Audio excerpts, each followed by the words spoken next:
জন্য আপনার এই 10,000 টাকা আমি দিয়ে দিচ্ছি, বুঝছেন? এই যে নেন, এইখানে একেবারে কড়াই কড়াই 10,000 টাকা আছে, বুঝছেন? এই যে নেন নেন, এই ভাত আমার টার্গেটে পড়ে গেছে, বুঝছেন? তা না হইলে এই ভাতের দিকে আমি তাকাইতাম না, এই ভাত আমি খাইয়েই ছাড়বো।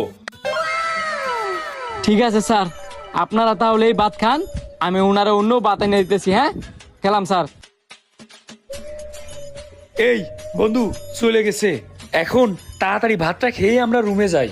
আরে বেটা, ভাত পরে খাইস, ওইটা নিয়েই চল বেটা, ওইটা বিক্রি করে দি, ভাত খাইতে হবে না। হ, তুই একদম ঠিক কথা কইছিস। দেখা গেল এর ভিতরে ওই ভাইয়ের ইচ্ছা আবার পরিবর্তন হয়ে যাচ্ছে, ওই ভাইকে ভাত দিতে চাচ্ছে।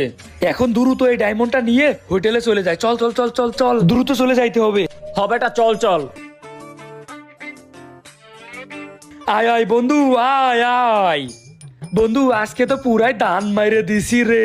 দাঁড়া, কই মাল কই? লাখ টাকার জিনিস। আয় হায় বন্ধু, তুই